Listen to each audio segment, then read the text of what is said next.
Hi everyone, I'm Dr. Andrew Chappell, and today I'm going to speak about weight loss and transformations and physique athletes. So, I'm a PhD in human nutrition and I specialize specifically in bodybuilders and bodybuilding populations.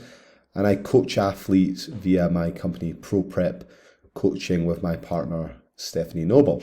So, on here you can see we've got a physique athlete who's presenting doing her presentation. She's actually one of my athletes. This is Kyra McLean. She's a figure athlete and she's taking part here at the PCA Championships where she took a third place in her first ever competition. I'm sure you'll agree she looks fantastic. She's very lean, in great shape, and she would later go on to take a second place that year at British Finals and then go on to a World Championships and take a second place there as well. So a very successful season for her. And what I'm going to talk about is how these athletes get in shape and the different approaches which you can utilise to get in shape and things that you just need to really consider when it comes to weight loss. Excuse me. So, things I'm going to talk about here really are the factors which influence weight loss, some pros and cons of different types of diets. I'm going to talk about strategies for weight loss and then some case studies and some examples that I'm going to give you all today. So these are a few different pieces I'm going to talk about. Okay, so first and foremost, the big thing when it really comes down to factors that influence weight loss, the ultimate thing that really matters here is the calorie deficit. So we've got obviously the calories which we consume during the day as carbohydrates, protein, fat, and alcohol. And then we've got the calories which we expend out in a day through our body's resting energy requirements. So just the amount of energy your body needs to maintain itself. So hormonal function, cardiac function, breathing, maintaining muscle mass, hormones, things like that. Just being at rest, you've got the amount of energy required to ingest and digest food. That's called the thermic effect of feeding. You've also got non-exercise associated thermogenesis, and that's all the movements which we count as moving, walking about, any fidgeting I'm doing. So I'm moving my head back and forward. If I start playing and chewing with a pen or something, that all counts towards the neat amount, and it's important that we can potentially quantify that. And then on top of that, we've got what we describe as exercise associated thermogenesis. So that's where we actively make an effort to go out and expend energy rather than anything thereafter that. This diagram that I've got in front of us, this is broken down into different ways in which you can measure those different components. So there's methods called double label water, which is a molecular method which allows you to measure all the different aspects. You've got something called indirect calorimetry, which you can use to measure it via gaseous chambers, or you might use breath by breath analysis. And then you've got other methods which you can use, like questionnaires, pedometers, heart rate monitors, step counters, things like that, which will allow you to pick up all this additional activity. And sometimes from time to time, fitness professionals might ask you to wear those little bits and pieces. But ultimately what it comes down to is everything balanced on this side of the equation, which is all of this stuff here, versus everything balanced on this side of the equation, which is all your food. And ultimately, what happens is your energy requirements and your expenditure is influenced by your age. So if you're younger, you've typically got more muscle mass than someone who's, say, in their 80s and 90s. Your biological sex, so males typically have more muscle mass again than females. Again, you can see there's a theme here around muscle mass.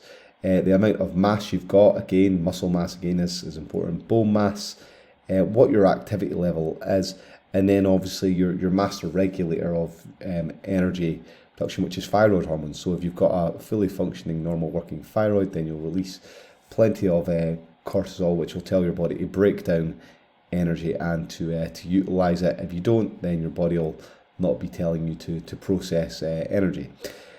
Now, if you read the textbooks, what they'll usually say is if you want to create some weight loss, then they suggest a 500 calorie deficit, and that equates to around about a 0.5 kilogram of weight loss per week. So that's what the textbook says here. And ultimately, so long as you maintain a calorie deficit, you'll lose weight. That's what really, really matters. But maintaining that calorie deficit is more challenging than you might think. Now, there's lots of different ways in which you can diet. You can see I've listed all the different ones here. So you've got low carb, keto, low fat, intermittent fasting. You've got Weight Watchers, you've got paleo. In terms of bodybuilding and transformations, I always favour the lower fat option. It's important that we keep our protein content very, very high. But really, you can see that all that ultimately matters is creating calorie deficit at the end of the day. And a question I typically get put to me is, Andrew, I'm thinking about doing this diet or that diet. Should I do it? And I'm very often in a position where I've got to say to them, well, if you've got a problem adhering to a particular style of diet, it might be useful for you, but there's no more magic associated with one diet versus another diet. One thing which is likely to be a difference is as soon as you start excluding entire food groups, so you take all the carbohydrates or you take all the fibre out of diet, or if you consume a lot of processed foods immediately, then what you're going to eventually see is you might see some detrimental effects to other health markers beyond just weight loss. So ketogenic, not particularly good for colorectal health. Intermittent fasting might be useful for maintaining blood glucose levels, but not necessarily useful for building muscle mass. Keto and low carb, again, not necessarily useful for maintaining exercise performance, but might be useful for helping you lose weight. So it ultimately just comes down to the calorie deficit at the end of the day. The thing about weight loss, though, is that it's a bit of a moving target. So whenever you create a calorie deficit, you always get a bit of compensation takes place. So you get around about a 10 to 20% reduction in your body's energy output as soon as you make a calorie deficit in place. So what used to be 500 calories can end up being 400 to 450 calories, which obviously influences that 0.5 kilograms of weight loss you're going to get per week. If you've got a really poor diet and you start to eat through muscle tissue and you start to lose muscle mass, then you can bet that calorie deficit again will start to get smaller and smaller and smaller, and you can end up in situations whereby as you diet, you're dieting off as much muscle mass as you are losing fat mass, and then obviously that's not particularly useful for weight loss. Other things as well as a typical problem I come up against is when I give people diets, is that they either don't stick to a plan or they vary their diet very significantly. And by doing that, what happens is you can see large swings in the energy intake day to day.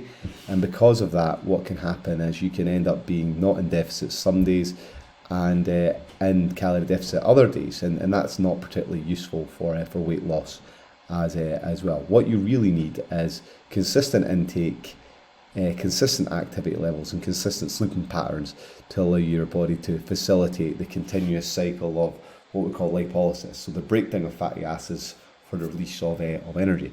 That's ultimately what we're trying to do, and these other diets that I mentioned on our page, they can allow you to get that good adherence and be able to really implement that.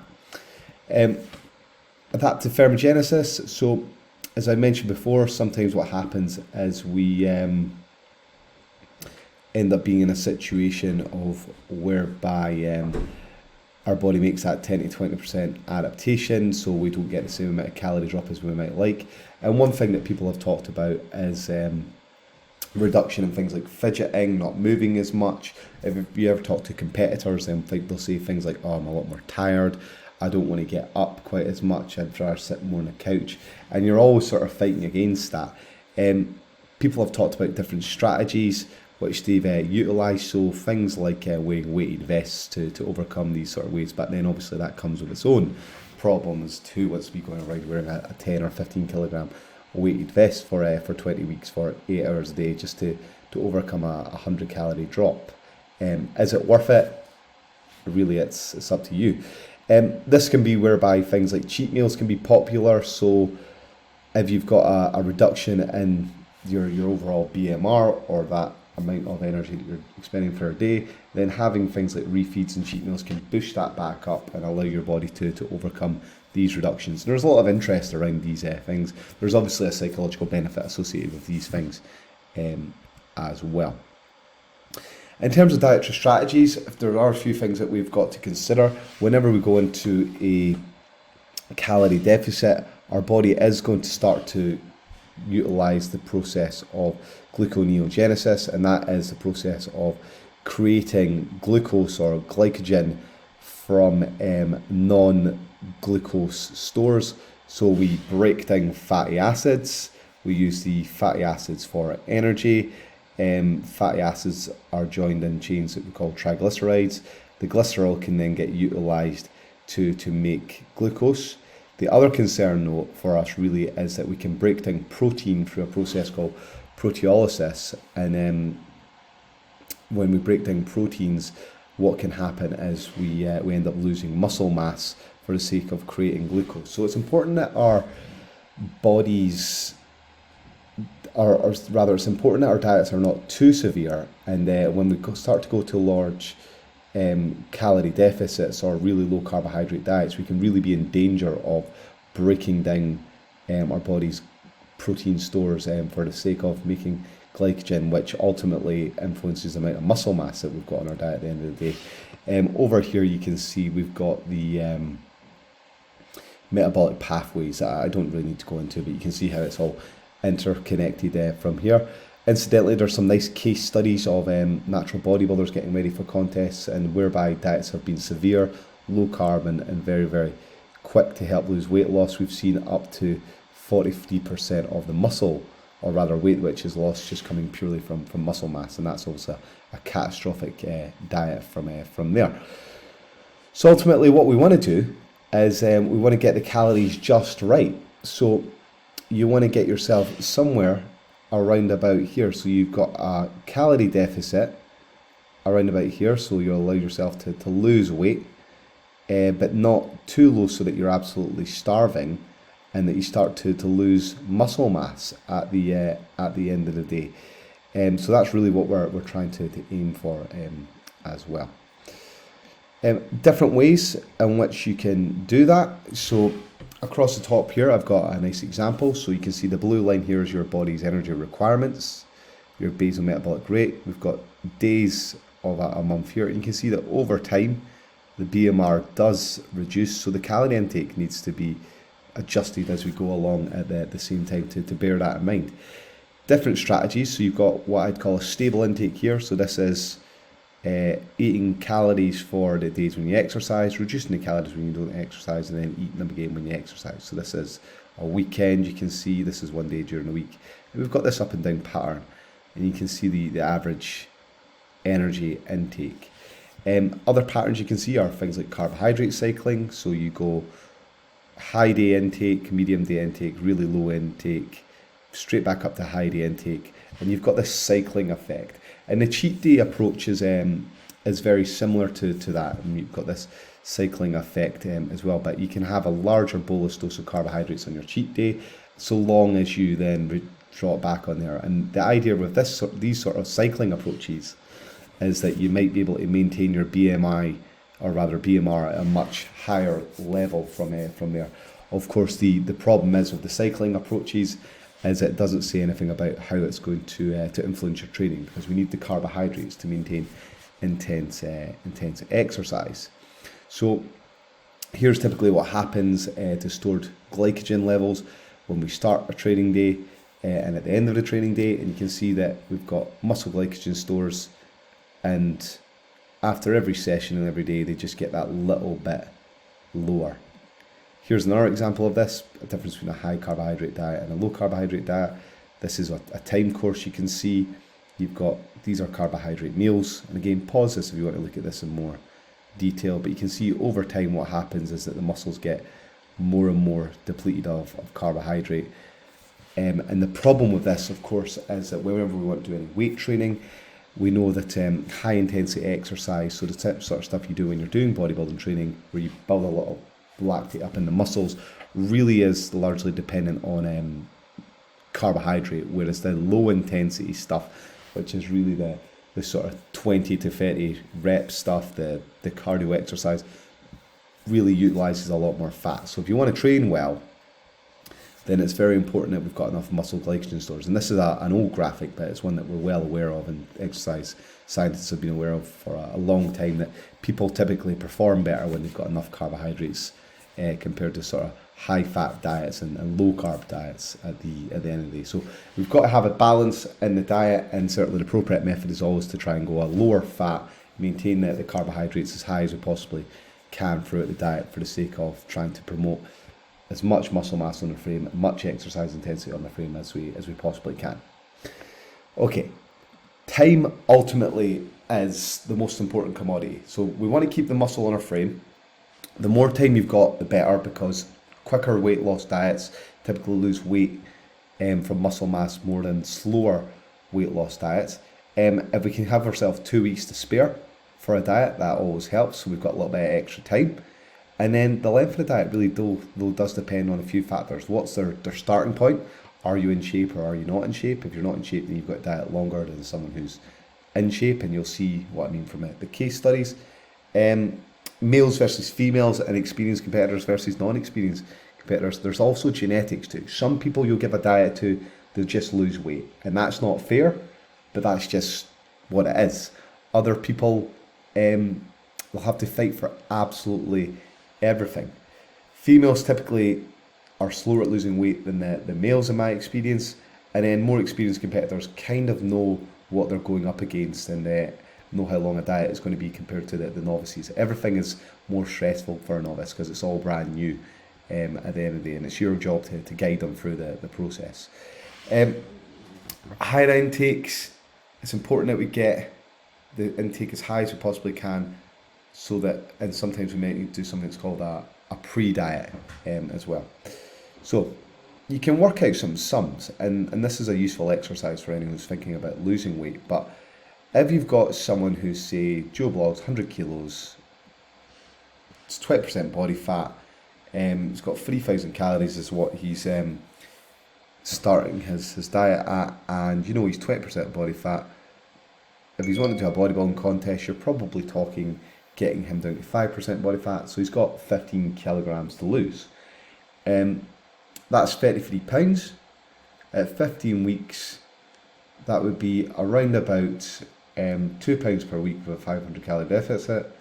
You want to factor in maybe a little bit extra time just to be on the safe side. So you're probably looking at something in the region of around about 37 to 40 weeks, just to be on the safe side from there. So you can do some BMR calculations, work out how much this person's actually consuming, and then you can work out if this person's got enough time to get in shape. Now, if you work out this person was, instead of eating 3,000 calories, was only eating 2,600 odd calories, and then you've got to make a calorie deficit to it, then that means you're going to put this person who's 100 kilos and a 2,200 calorie diet for 15 weeks, and sometimes they'll just not make it because that's severe for someone that size. So things to consider from here. Here's an example of this. So you've got someone who did the pre-diet, kept themselves in good shape, built up their calories, they then start their diet, and you can see they've got a stepwise reduction going on here, and they're successful at the contest because they're able to maintain their muscle mass. Someone else didn't quite get their calories as high, but he still did all right. And then you've got the 2,200 calorie example, who ends up down at 1,500 calories. I mean, they're not going to do as well. So what you're looking to do is you're trying to increase your calorie intake in the off season without getting fat, and we're not talking about bulking, we're just talking about increasing the baseline amount and really monitoring things like your waist circumference and your body fat levels to ensure that you're eating enough so you can diet on as much as possible. Protein's important, so we need to make sure we've got enough protein in the diet and enough carbohydrate. Protein is also insufficient. It's not a really good energy source because you lose a lot of it when it comes to thermogenesis. So about 25% of what you eat is going to be lost, but it does help you spare muscle tissue. There's only 9 essential amino acids, so you could argue that it's more important that we just have the branched chains, and lots of people will eat branched chains for the sake of that. However, too little protein will lead to muscle loss, and you're probably looking at around about 2.33 grams per kilogram of body weight is how much protein you should be consuming. Meal timing gets more and more important as you get leaner and leaner and leaner. So taking protein around training sessions is a good idea. Okay, now many of the strategies we utilize at ProPrep are based on my research. So this is a famous one that we did some time ago, 2018. But what we sort of identified was that the most successful bodybuilders followed diets, and these are ones that placed in the competition versus not placing. They had diets which had higher energy intakes on average, and these are stages of the diet: the start, the middle, and the end. Than the ones that didn't place well. Carbohydrate was largely where that extra energy came from, but they also ate more protein as well. The fat intake was lower, so it's important that we get our guys to follow high protein, sort of high carbohydrate diets where possible. And this is grams per kilogram of body weight. If you can get about 5 grams per kilogram of body weight, you're really onto a winner there as well. And these findings are significant as well.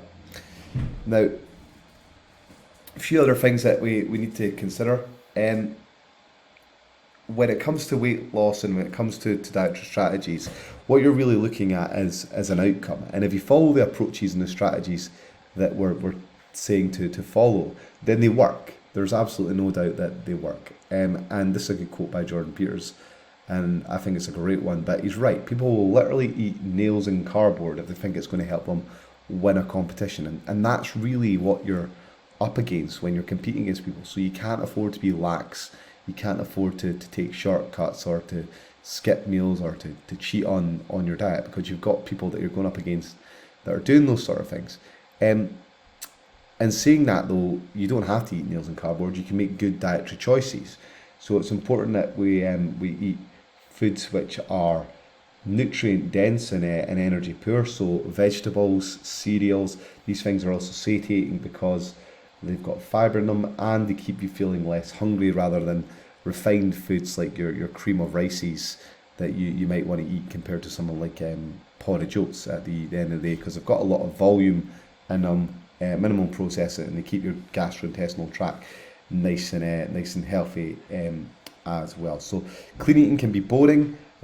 It can also feel overly restrictive at the end of the day, and that's why people put cheat meals in there as well, but it is incredibly effective for helping you get in shape. And this is a nice example of it. So one Mars bar gives you 250 calories, but you can see here if you ate the same amount of calories from cucumbers, then you'd have to eat an awful lot of cucumbers, and no one's eating that. And you can imagine you'd be much fuller eating this food and satiated rather than eating this. This wouldn't be much fun, mind you. It's a bit of an extreme example, but you get the point. Other things which people can do to get yourself in shape for a contest is if it fits your macros.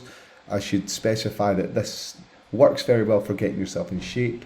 Not necessarily the best, I don't think, for getting yourself super shredded, mind you, but I have had guys do this, and it does work. I'm just more preferential for having the guys follow diets which maintain a stable intake through it, and they're always eating similar things.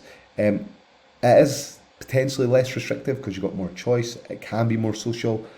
It's not an excuse to binge. You do have to calorie count, which can be a nuisance from somewhere. But there are other issues as well that you've got to maintain. So restaurant foods, for example, this study here by Jumperts et al. Specifies that restaurant food menus, which say they've got calories in them, can be off by more than 200%. Snack foods, 25%. Frozen foods, 8%. So it becomes very difficult to know sometimes exactly what you're eating. So whole foods are always preferred, in my opinion, even if you're going to follow this sort of approach. And here's an example of a if it fits your macros approach versus a stable intake. So if you're eating the same foods all the time, you know exactly what's going in, and you've got a very consistent intake. If you're following it, if it fits your macros, where you're creating deficits and so on, they could be higher and lower than actually you've calculated and anticipated for. And sometimes you can see that it's going over and above the BMR as well. So that's an underestimation and an overestimation example of the calories. But it can absolutely still be done, these sort of approaches at the end of the day. One thing to say is that natural versus non-natural competitors are completely different. Drug intake can definitely compensate for poor dietary choices. I've seen it many, many times where people can follow really crash diets, and they just use a combination of testosterone, growth hormone, thyroid hormone, clenbuterol, and that just allows them to get away with really suspect dietary approaches that natural competitors could never hope to utilise. So just bear that in mind when you're looking at the health and fitness advice which is out there, who's delivering it, and what else might they be prepared to do, because these guys and girls, they don't have to worry about muscle mass loss. Oh yeah, and then this is another thing, even within our natural communities and all, people often lie and exaggerate about what they're doing around cardio, eating plans and so on, and they often do it to boast or to potentially throw you off as well. Okay, so this is the weight loss and some things we need to consider. Here's just here's some case studies of some athletes of mine. So I've got Zoe Cook, aka Body Positive on Instagram, Lara Field, aka Laddie Da. We've got Chelsea Doherty, and then we've got Tallulah, aka Michelle Smith. So some examples. So this is Lara Field. You can see here she looks awesome. This is her at the start of her diet. This is her at the end of the diet, and obviously this is her on stage. She was second at the PCA British. She was second at the UKDFBA British, and she won the BNBF British title in 2020. She started her diet at 73.9 kilos and got down to 55.5 kilos.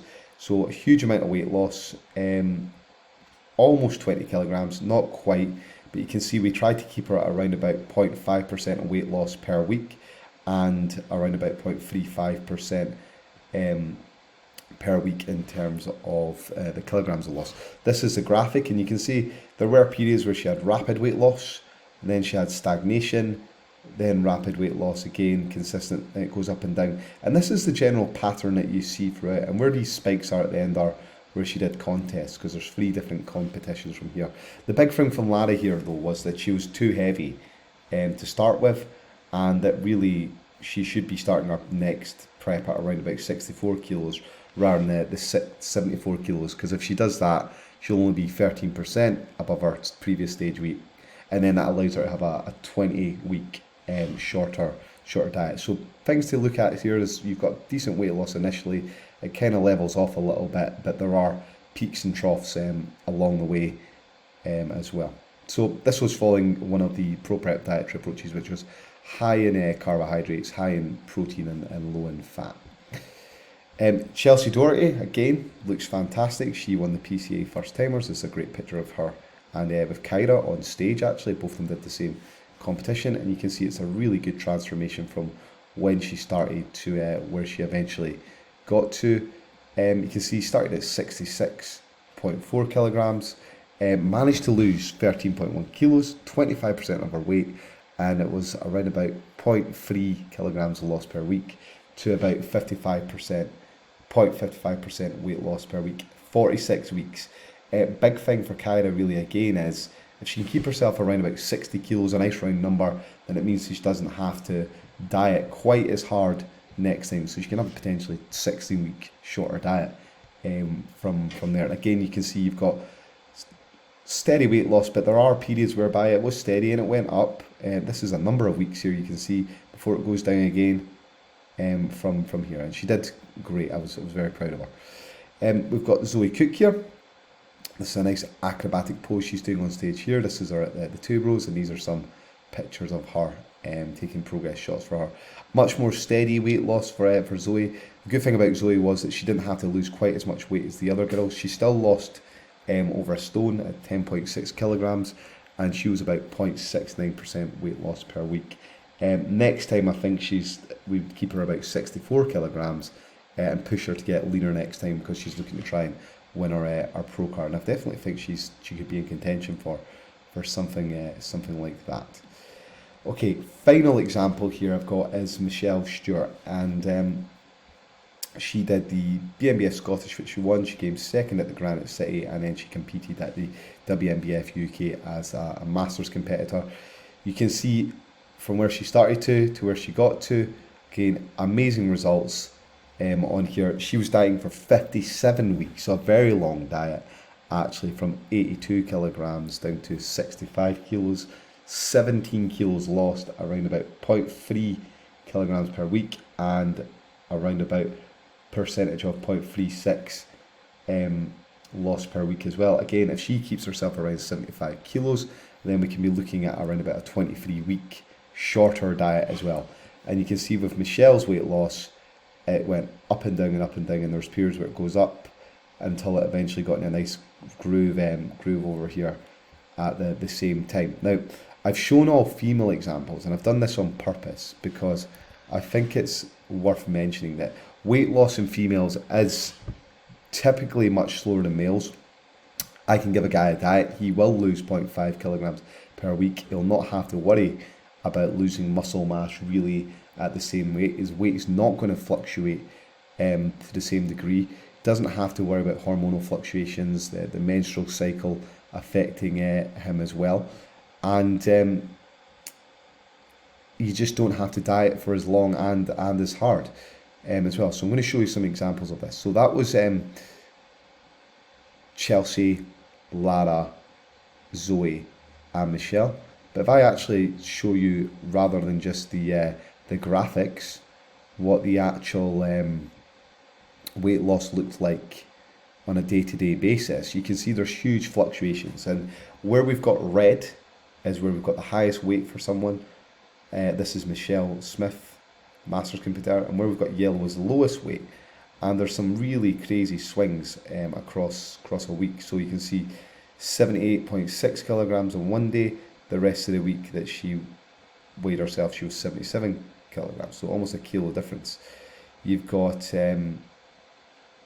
other examples here. So you've got a kilo swing across the course of 2 days. So quite dramatic.